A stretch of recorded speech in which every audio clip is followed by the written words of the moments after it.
안녕하세요. 신약 성경개관 17번째 시간입니다. 오늘은 바울 서신 가운데 디모데 전후서와 함께 목회 서신으로 불리우는 디도서 말씀을 함께 살펴보도록 하겠습니다. 먼저 디도서의 기록 목적입니다. 그레데 섬의 목회자로 또 지도자로 파송된 디도에게 사도 바울이 여러 가지 권면과 조언의 말씀을 기록한 성경이 바로 디도서라고 할 수 있습니다. 그래서 저자는 사도 바울이고요, 독자는 헬라인 디도였습니다. 아마도 디도는 바울의 복음을 통해 예수님에 대해서 듣고 믿게 되었고 회심한, 그리고 나서 그는 지도자와 사역자로 세워진 그러한 사람이었던 것이지요.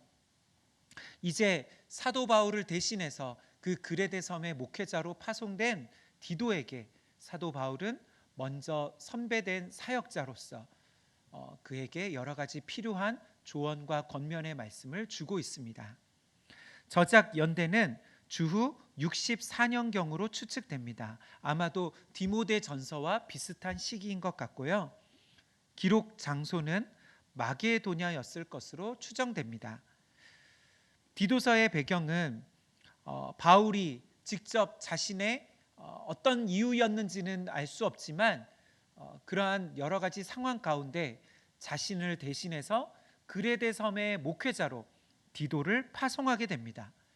그리고 나서 이 그레데 섬의 교회와 그리스도인들을 가르치고 또 그곳에 믿음의 공동체를 건강한 공동체로 세우는데 필요한 여러 가지 말씀들을 또 디도에게 전해주는 것이지요. 어떻게 건강한 복음의 공동체를 세워야 할지, 어떻게 건강한 그리스도인이 될 수 있는지, 그것을 사도 바울은 여러 가르침과 권면의 말씀을 통해 디도에게 알려주고 있습니다. 그래서 디도서는 교회의 안내서와 같은 말씀이라고 할 수 있습니다. 디도서의 특징은 디모데 전서와 비슷하게 교회의 지도자, 젊은 목회자인 디도를 향한 말씀인 것이지요. 디도서의 핵심 구절은 1장 5절이라고 할 수 있습니다. 내가 너를 그레데에 남겨둔 이유는 남은 일을 정리하고 내가 명한 대로 각 성의 장로들을 세우게 하려 함이니. 아멘. 디도서는 3장으로 이루어진 성경인데요. 첫 번째 부분은 교회의 지도자에 관련된 방금 전 읽었던 핵심 구절의 내용과 같이 그레데 섬의 지도자, 장로들을 세우는 그러한 사도 바울이 미처 마무리하지 못한 남은 일이 있었습니다. 그래서 그것에 관련된 내용이 1장에 나오고, 그리고 두 번째 부분은 교회에서의 바른 삶, 공동체 안에서의 어떻게 생활해야 할지, 어떤 신앙 생활을 해야 할지를 가르쳐주는 부분이 2장 1절로 14절 부분이고요. 세 번째는 세상에서의 그리스도인으로서의 바른 삶에 대한 부분이 나옵니다. 2장 15절로 3장 16절까지. 그레데 섬의 문화는 게으름과 탐식, 그리고 거짓말과 악한 행실로 유명한 그러한 사회적 문화적 그런 상황이 바로 그레데 섬의 특징이었습니다. 그런데 디도가 사역해야 할 이곳에 세워진 교회는 그러한 문화 가운데 세워져 있는 교회였습니다. 어떻게 해야 될까요? 젊은 목회자로서 디도는 교회의 질서를 세우고 또 그리스도인들로서 그들이 바른 경건한 삶을 살 수 있도록 가르쳐야 했습니다. 그래서 그에게 필요한 여러 가지 말씀을 노련한 선배 목회자의 경험과 지혜로, 말씀으로 사도 바울이 디도에게 전하고 있는 것이지요.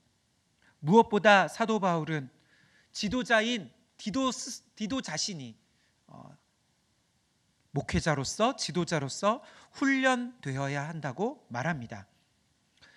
그는 성도들의 다른 지체들의 본보기로 모델이 되어야 합니다.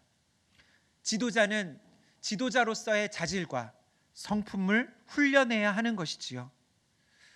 복음을 믿는다는 것은 그 복음이 삶으로, 인격과 성품으로 나타나는 것을 뜻합니다. 뿐만 아니라 믿는 사람은 세상에서의 삶도 구별된 삶이어야 하는 것이지요.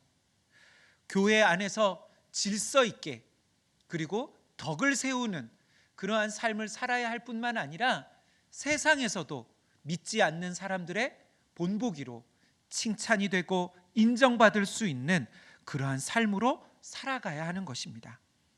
이것이 바로 디도서의 내용이라고 할 수 있습니다. 디도서의 여러 가지 주제입니다. 첫 번째는 섬김입니다. 복음이란 누구도 자신이 선하게 산다는 것으로 구원받을 수 있는 것이 아니라 오직 예수님의 사역으로, 예수님의 행하신 일과 그분의 인격으로, 그것을 믿는 믿음으로 구원받는 것을 뜻합니다. 그래서 복음은 사람들에게 믿음과 함께 동시에 그 삶을 변화시키는 능력으로 나타나야 하는 것이지요. 성령께서는 예수님을 믿는, 복음을 믿는 자들이 선한 삶을 살 수 있도록 도와주시고 함께 해주시는 분이십니다. 그래서 섬김이란 그리스도 안에서의 섬김입니다. 복음을 믿는다면 누구든지 예수 그리스도의 마음으로 교회 안에서 서로를 섬기며 살아가는 것이지요. 그래서 선한 삶은 복음의 증거라고 할 수 있습니다.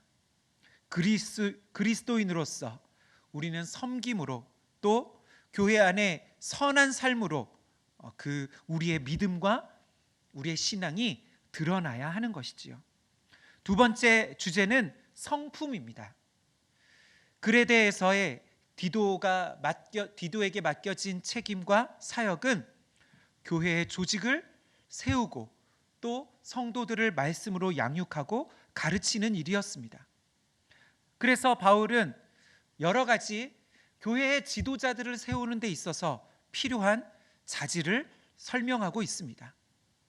지도자로서의 자질과 인격과 성품은 어떠해야 하는지, 뿐만 아니라 그 지도자는 가정에서도 또 그 삶이 구별되어야 했고, 또 교회 공동체 안에서 많은 사람들에게 인정받는 사람이어야 한다는 것입니다.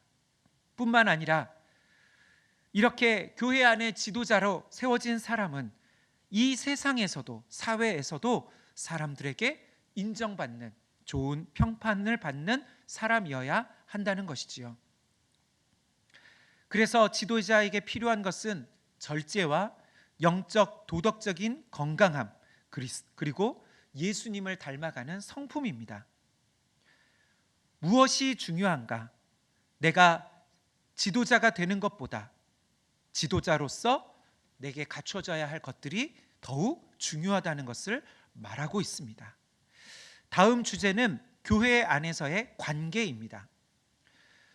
교회 안에서는 여러 가지 다양한 사람들과의 관계를 맺으며 살아가는 신앙생활이라고 할 수 있습니다. 나이 든 그리스도인들도 있고 젊은 그리스도인도 있습니다. 그래서 지도자는 그 모든 사람들에게 본보기가 되어져야 합니다. 모든 세대와 모든 구성원들이 그 사람을 보며 따라가고 또 배워야 할 그런 역할을 감당해야 하는 것이지요. 그렇게 바른 삶으로 바른 관계를 맺고 또 이 모든 삶은 바른 가르침 안에서 시작되는 것이라고 할 수 있습니다. 마지막으로 디도서의 주제는 시민권입니다. 그리스도인은 단지 교회 안에서만이 아니라 그 사회에서, 그 세상에서 선한 시민이어야 합니다. 신자들은 정부에 복종하고 정직하게 일하며 권위를 존중해야 합니다. 시민으로서의 의무를 감당하며 이행해야 하는 것이지요. 교회 생활에서만큼 그 지역 사회에서도 그는 예수님의 사람으로 하나님의 백성으로 선한 삶을 살아가는 그리스도의 사랑이, 그리스도의 인격이 나타나는 그러한 사람으로 살아가야 합니다. 이러한 은혜가 저와 우리 모든 서강의 권속들, 성도님들 가운데 있으시기를 주님의 이름으로 부탁드립니다.